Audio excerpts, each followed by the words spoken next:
Welcome back. Shri Sathya Sai జిల్లాలో double money మోసం కేసును పోలీసులు ఛేదించారు. 5 నిందితులను లేపాక్షి పోలీసులు అరెస్టు చేశారు. పోలీసుల వేషధారణలో రంగంలోకి దిగిన కేటుగాళ్లు 1,00,000 ఇస్తే 10 లక్షలు ఇప్పిస్తామని అమాయకులను మోసం చేశారు. టాయ్ కరెన్సీతో మోసాలకు పాల్పడ్డారు. కొండూరు రోడ్డులో వాహన తనిఖీలు చేస్తూ ఉండగా అనుమానాస్పదంగా వెళ్తున్న కారును పోలీసులు గుర్తించారు. అందులో భారీగా టాయ్ కరెన్సీని గుర్తించారు. కారును ఆపి తనిఖీ చేయగా అసలు విషయం వెలుగులోకి వచ్చింది. 5 నిందితులను అరెస్టు చేసి వారి నుంచి భారీగా toy currency, police uniforms and counting machine, కారును స్వాధీనం చేసుకున్నారు. అరెస్ట్ అయిన వారిలో చిలమత్తూరు, అనంతపురం, కర్ణాటకలోని బాగేపల్లి ప్రాంతాలకు చెందిన వ్యక్తులు ఉన్నట్లుగా గుర్తించారు.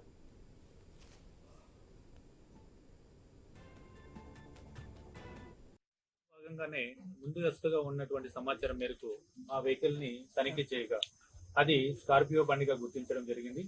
అందులో సుమారు 5 మంది ఉండి సుమారుగా మనకి వాళ్ళ దగ్గర నుంచి రెగ్యులర్ గా పోలీసులు వాడేటువంటి పోలీస్ లాఠీలు మరియు హ్యాండ్ కప్స్ మరియు ప్యాంట్లు, కాకి ప్యాంట్లు, క్యాప్స్ ఇవన్నీ ఉండడం చూసి అనుమానం వచ్చి నరేంద్ర మరియు వాళ్ళని దింపి చెక్ చేయగా వారి వద్ద ఈ యొక్క టాయ్ కరెన్సీ, దీన్ని ఫేక్ కరెన్సీ అని చెప్పేసి, ఇది 1,00,000 రూపాయలు ఒరిజినల్ కరెన్సీ ఇస్తే దానికి బదులుగా మీకు 10 లక్షలు ఫేక్ కరెన్సీ ఇస్తాము అని చెప్పి ఇక్కడ ఉన్నటువంటి అమాయక ప్రజలను మోసం చేయాలనే ఉద్దేశం రాష్ట్ర వద్ద వీరిని అరెస్ట్ చేయడం జరిగింది.